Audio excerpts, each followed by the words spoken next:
palco, por favor. Será iniciado agora a palestra de abertura do fórum. Para tanto, convido ao púlpito a jornalista Luciana Barreto, âncora do Repórter Brasil, da TV Brasil. Eu ia pedir aplausos, mas não é necessário, né? Já estão aplaudindo. A gente falou que era para permanecer, mas é para descer mesmo, entendeu? É para dizer a verdade, o protocolo mudou. É bom que é descontraída, né? Boa tarde, gente. Ela disse, eu sou jornalista, sou âncora da TV Brasil, da TV Pública, faço jornalismo público há alguns anos. E deixa eu segurar aqui, está caindo.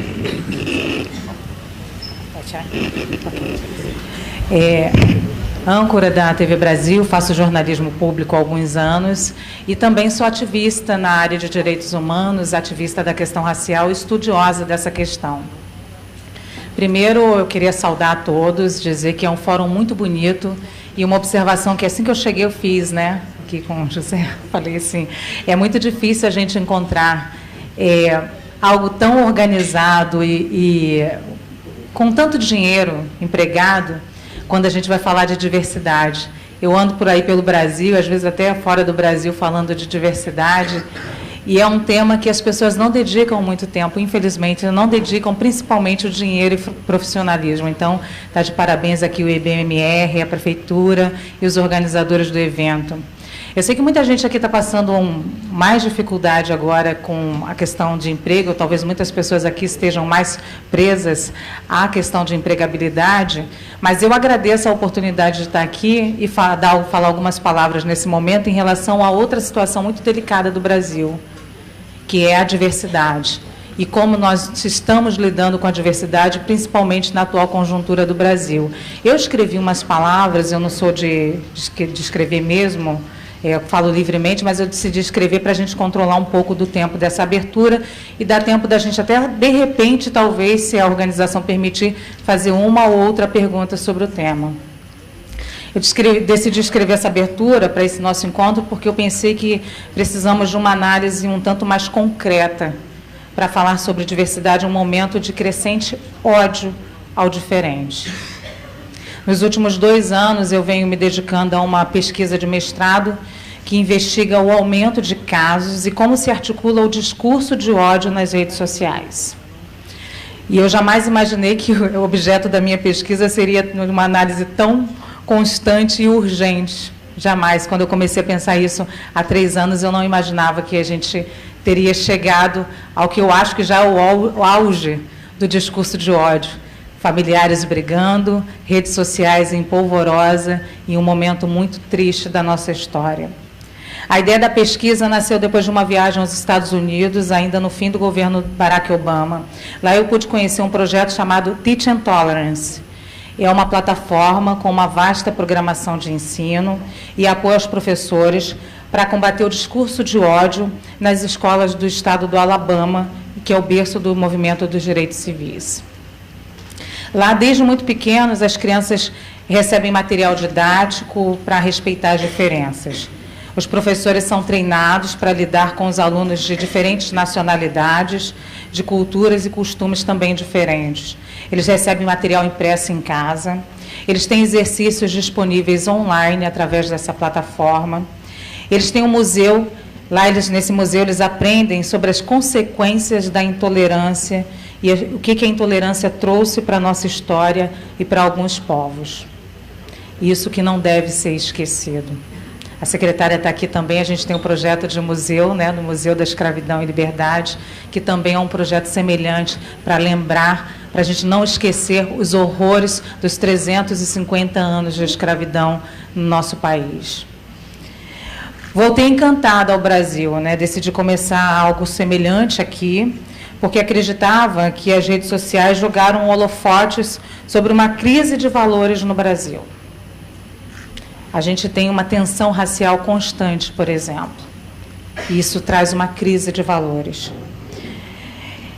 Parte do que o intelectual camaronês Achille Mbembe chama de fim da era do humanismo. é o fruto do crescimento das desigualdades, é o aumento do populismo autoritário, do racismo, do ultranacionalismo, do sexismo, das rivalidades étnicas e religiosas, da xenofobia e de outras paixões mortais. Isso aí é o grifo do autor, Achille Mbembe. Há uma difamação de virtudes, como o cuidado, a compaixão e a generosidade, coisas que nós estamos perdendo. E, por outro lado, uma crença, especialmente entre a população mais pobre, de que ganhar é a única coisa que importa. E de que ganhar, por qualquer meio necessário, é, em última instância, uma coisa certa. Essas são as palavras do Achille Mbembe. Triste humanidade. Aqui no Brasil, eu trabalho com os números da ONG SaferNet, que atua no país desde 2006 e já recebeu um pouco mais de 2 milhões de denúncias relacionadas aos crimes de ódio na internet. Desse total de denúncias, 28% correspondem aos crimes de racismo. Na minha pesquisa de mestrado, que é sobre discurso de ódio contra negros nas redes sociais, eu utilizo um filósofo francês, Cornelius Castoriadis, de origem grega, em que ele diz o seguinte: o ódio está estritamente ligado ao sentimento produzido pelo racismo, nesse caso. Trata-se de uma aparente incapacidade de se constituir como si mesmo, de me entender, né, sem excluir o outro. Para eu me entender, para eu me conhecer, eu preciso excluir o outro. E, em seguida, da aparente incapacidade de excluir o outro sem desvalorizá-lo, chegando finalmente a odiá-lo. Então, desse ponto de vista, podemos dizer que as expressões extremas de ódio ao outro, e o racismo é o que ele chama de uma expressão mais extremada, porque o racismo ele chama de inconvertibilidade do ser, ou seja, você nunca vai ser branco. Você não é possível essa mudança. Então você traz na pele a marca e você nunca vai mudar. Então ele chama de o ódio mais extremado. Enquanto outras minorias podem tentar se travestir, se mudar, se modificar, o negro nunca vai deixar de ser negro. Então, ele chama de inconvertibilidade do ser, e o racismo é a expressão mais extremada e constitui mudanças monstruosas físicas, graças às quais o sujeito pode conservar o seu próprio afeto mudando de objeto. Esse daí é um texto do autor também, entre aspas. E aí ele conclui que o discurso de ódio baseado na raça, então, ele tem um caráter não argumentativo, é o que nós percebemos nas redes sociais. Essa pessoa, ela não quer argumentar e tentar te modificar, e isso fica muito claro, até em relação ao racismo, mas até em relação a outras minorias. Porque o racismo, ele não quer a conversão do outro. Do ponto de vista da inconvertibilidade, não seria possível, mas ele não quer a conversão do outro. Ele quer a sua morte. Ele quer a não existência. E é com isso que nós estamos lidando nos últimos tempos. Nos últimos meses, eu também vim tentando me distanciar, e eu entendo que todos aqui estão passando por momentos muito difíceis, principalmente quem lida com problemas de minorias, quem lida com direitos humanos. Eu tenho tentado me distanciar não da luta, nem das pessoas. É um distanciamento sadio e necessário, eu chamo, né, porque é preciso entender o momento atual. É como se eu estivesse tentando subir um pouco e olhar essa conjuntura e esse contexto e essa composição. E eu acho que nós todos devíamos fazer esse exercício para entender o que realmente anda acontecendo na sociedade brasileira. Porque senão a gente vai fazer igual a Marina Colasanti, né? A gente se acostuma, mas não devia. Esse é o poema dela. A gente se acostuma, mas não devia. E eu não quero me acostumar com os novos tempos, né? Preciso dessa indignação crescente. Eu não quero presenciar o horror de ver a Cláudia Ferreira da Silva, uma mulher preta e periférica, arrastada pelas ruas por agentes públicos, como aconteceu em 2014. Não quero mais presenciar esse horror. Eu não quero sentir ainda, eu ainda sinto uma tristeza muito grande quando eu lembro dessa imagem. Eu quero chorar quando eu lembro dos meninos de Costa Barros, fuzilados com 111 tiros. Eu quero me sentir impotente quando eu vejo, quando eu tenho na mente a Dandara, uma travesti assassinada, morta a pedradas em Fortaleza, refém da homofobia, no início do ano passado. E essas imagens não saem da minha cabeça. E eu também não aguento mais ver a dor, todos os dias noticiar a dor de famílias de policiais, familiares de policiais. Todos os dias. É isso. É como se a gente tivesse um time, 2 times. Não um time Brasil, 2 times. E é um contra o outro. Nós não temos 2 times. Eu também não quero acreditar que a gente tem que esconder os guarda-chuvas daqui para frente. Isso não pode acontecer. Eu sei que muitos de vocês aqui estão destroçados pelos últimos tempos. Todos nós estamos. Nos últimos dias a gente olha para a plateia assim, eu vou fazer uma palestra, eu olho para a plateia e eu vejo que a plateia está pedindo assim, tipo, está com uma pergunta, né? O que você tem a dizer? Qual é o caminho? Parece que a gente vai apontar um caminho, né? O que a gente pode fazer? É como se todo mundo estivesse angustiado por ouvir uma saída para o desemprego, uma saída para esse crescente ódio, uma saída para essa rivalidade que se criou no Brasil, uma saída para essas promessas de futuro cada vez piores, em que minorias se sentem cada vez mais frágeis e ameaçadas. Eu não acho que nós vamos abandonar essa estrada. Não acho que vamos sair da rua principal, mas talvez a gente tenha que abrir algumas trilhas nesse caminho, né? Trilhas para o humanismo. O Achille Mbembe falou que a gente vive uma crise de humanismo, mas a gente precisa abrir uma trilha nessa estrada principal para esse humanismo. É um largo caminho que nos leva a uma nova paisagem, que o Mbembe desenha muito bem, e eu vou ler aqui agora as palavras dele. Nessa nova paisagem, o conhecimento será definido como conhecimento para o mercado. Isso é na rua principal, tá, gente?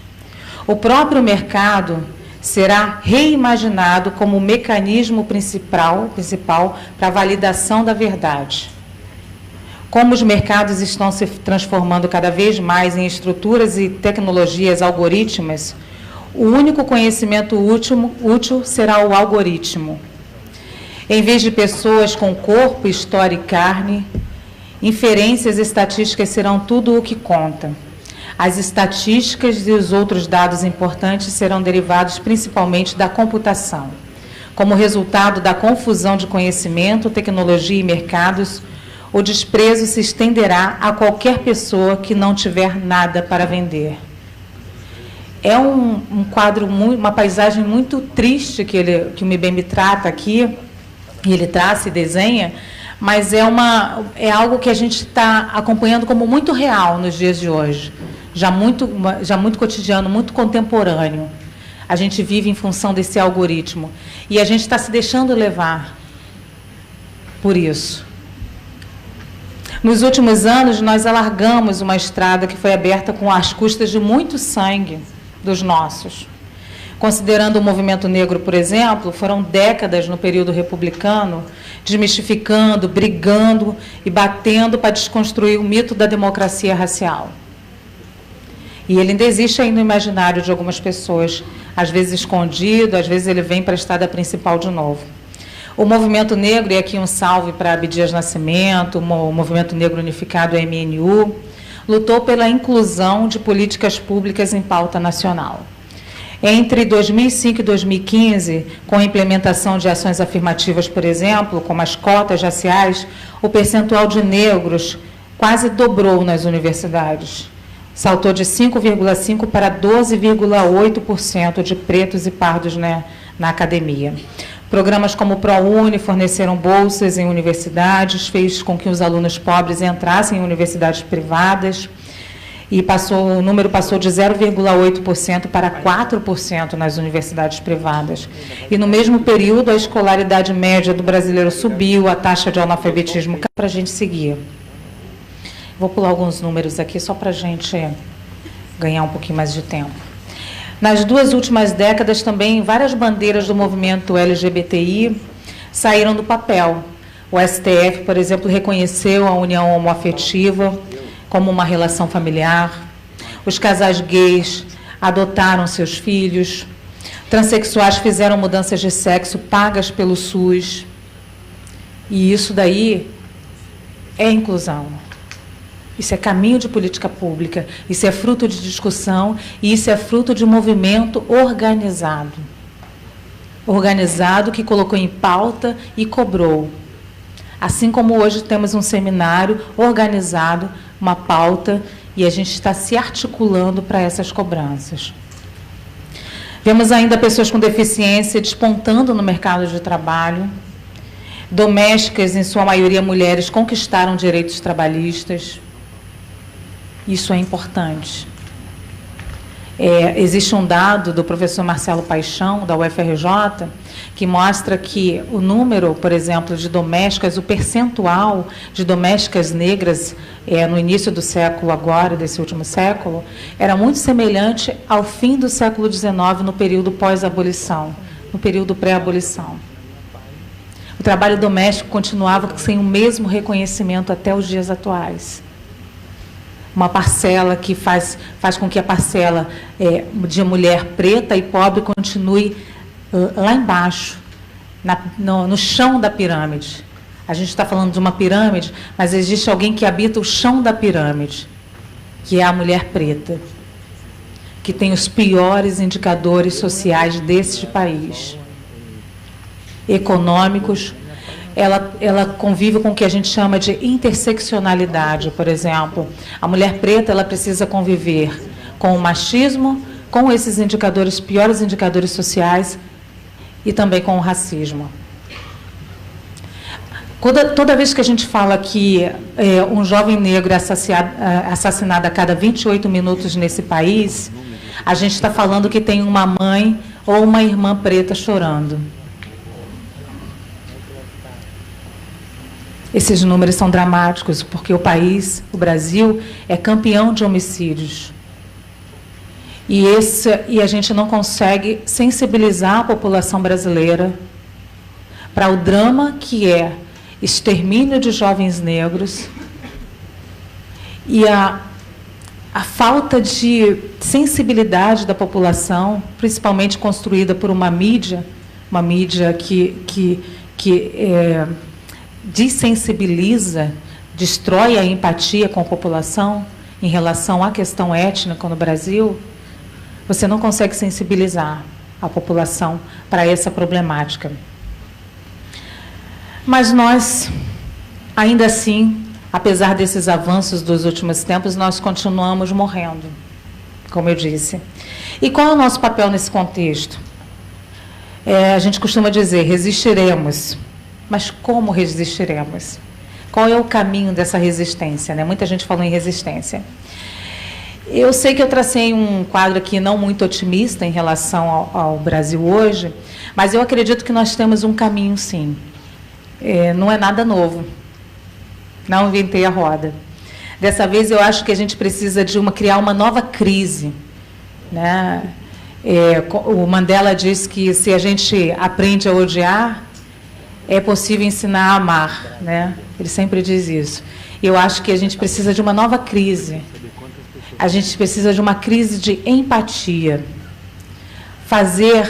Tentar mobilizar a sociedade brasileira através de campanhas, através dessa resistência, de que existe um posicionamento que vai nos levar à frente, que a nossa maior riqueza é a diversidade.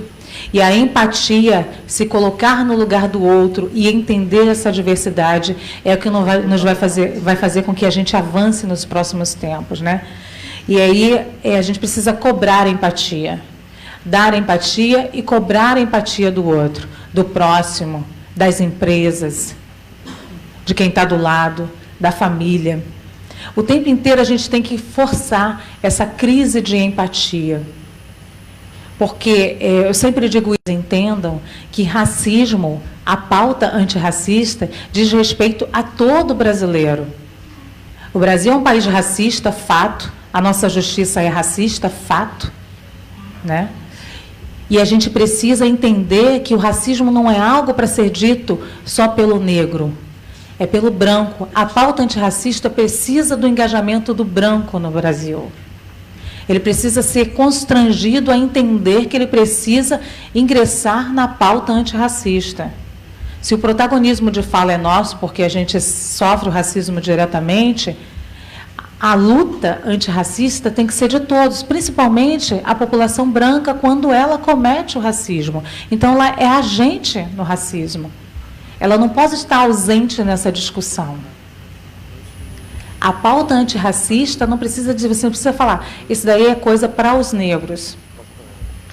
Assim como qualquer outra pauta. Isso é crise de empatia. E a gente precisa seguir o caminho do que a gente chama de crise de empatia. Algumas pessoas vão dizer, não vamos largar a mão do outro. Mas eu prefiro dizer, precisamos de uma nova crise. Uma crise de empatia no Brasil. E para finalizar, eu também nessa viagem aos Estados Unidos fui conhecer vários projetos deles lá. E um deles que eu conheci também, estou tentando lembrar qual é o estado, mas eu não vou lembrar agora. Depois eu vou lembrar, de uma universidade, acho que também foi no Alabama, foi no Sul também. E eu tinha um projeto de uma pesquisadora, que é um projeto pioneiro, vem sendo usado por grandes empresas no mundo. Basicamente, ela diz o seguinte, ela diz que a diversidade é a maior riqueza que uma empresa pode ter para ganhar dinheiro. E ela provou isso. Aumento da produtividade com a diversidade. Então, o que ela faz? Ela dá consultoria para grandes empresas mesmo no mundo, Coca-Cola, Bayer, enfim. E ela diz o seguinte, que quando você ingressa, quando você aumenta o quadro de diversidade, a rentabilidade aumenta. E como aumenta? Essa diversidade ela se dá de maneira espontânea? Não. Se você esperar que a diversidade, se você fizer uma campanha e falar assim para a sua empresa, não, vai ter diversidade a partir de agora, a gente quer investir em diversidade. Se você não provocar essa diversidade, ela não vai acontecer. Por quê? Ela percebeu o seguinte, você se acha uma pessoa competente, claro, cada um aqui se acha competente, e se acha uma pessoa boa e guarda o afeto, conserva o seu próprio afeto, então se entende como uma pessoa de valor. Toda vez que você faz isso, quando você vai contratar alguém, você necessariamente se espelha em você e contrata um semelhante. Ela percebeu isso. Então, ela percebeu que essas pessoas precisavam, de cima para baixo, de chefia para baixo, entender que ele precisava de um mote a mais para que ele contratasse um diferente. Isso talvez explique por que os nossos cargos de direção no Brasil estejam na mão dos homens brancos. Isso talvez explique até porque tudo no Brasil está na mão dos homens brancos. Mas por quê? Porque a gente precisa desse incentivo a mais. E esse incentivo é o que esse encontro, esse fórum está fazendo com muita competência. Então, muito obrigada, parabéns, e talvez a gente continue mais no nosso próximo debate. Obrigada.